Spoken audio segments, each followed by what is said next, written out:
भारत के राष्ट्रपति भवन में मौजूद मशहूर मुगल गार्डन का नाम भी बदल दिया जा रहा है। अब इसे अमृत उद्यान के नाम से जाना जाएगा।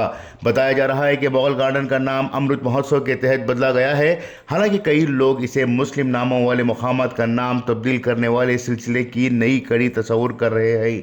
वाज़ेह रहे कि मुगल गार्डन हर साल आम लोगों के लिए साल में एक बार खोला जाता है और इस साल भी 31 जनवरी से ये बाग खुलेगा, लेकिन अब इसे मुगल गार्डन की जगह अमृत उद्यान के नाम से जाना जाएगा। इस बागीचे में लोग तुलिप और गुलाब की मुख्तलिफ नस्लों के फूल देखने पहुंचते हैं और लोगों को इसके खुलने का बेसब्री से इंतज़ार रहता है।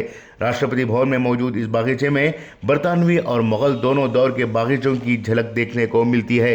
इसे बनाने के लिए एडविन लोटेस ने पहले मुल्क व बैरूनी ममालिक के बागीचों की तहकीक की थी। इस बागीचे में पौधा रोपने में ही तकरीबन 1 साल का वक्त लगा था। बहरहाल हुकूमतें वक्तन फ़ौक़तन कई जगहों का नाम बदलती रही हैं, खुसूसन 2014 के बाद जब से मरकज़ में बीजेपी की हुकूमत तश्कील पाई है और उत्तर प्रदेश में योगी हुकूमत बरसर इक़्तिदार हुई है। कई शहरों, मकामात, रेलवे स्टेशनों वगैरह के मुस्लिम नामों को बदला गया है। ब्यूरो रिपोर्ट, इनक़लाब न्यूज़, नई दिल्ली।